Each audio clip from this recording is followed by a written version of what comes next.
இப்ப சில பலகாரங்கள்லாம் 10 நாளைக்கு முன்னாடியே செய்ய ஆரம்பிச்சிருவாங்க. அட்லீஸ்ட் ஒரு 4 நாளைக்கு முன்னாடியாவது.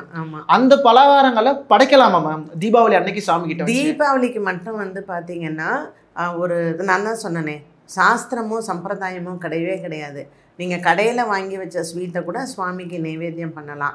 ஆனால் வீடுகளில் வந்து சுவாமிக்கு வந்து பிராண பிரதிஷ்டை பண்ணியிருப்பாங்க.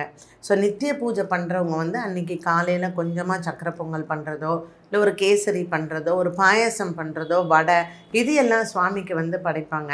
ஒரு 3 நாளைக்கு முன்னாடி நம்ம அம்மாக்கள்லாம் ஸ்வீட் பண்ணும்போதே கிச்சனுக்கு போகும்போதே நம்ம எடுத்து சாப்பிடுவோம். கொஞ்சம் மிக்சர் இருந்துச்சுன்னா அதை அன்றைக்கி ஈவினிங் ஒரு ஸ்நாக்காக உட்காந்து சாப்பிடுவோம். இல்லைன்னா ஆஃபீஸ்க்கு டப்பாவில் போட்டு எடுத்துகிட்டு போவோம். ஸோ தீபாவளிக்கு பண்ணும்போது வந்து பார்த்திங்கன்னா இந்த பக்ஷணங்கள் எல்லாமே வந்து டிஸ்ட்ரிபியூஷனுக்காக பண்ணுறது.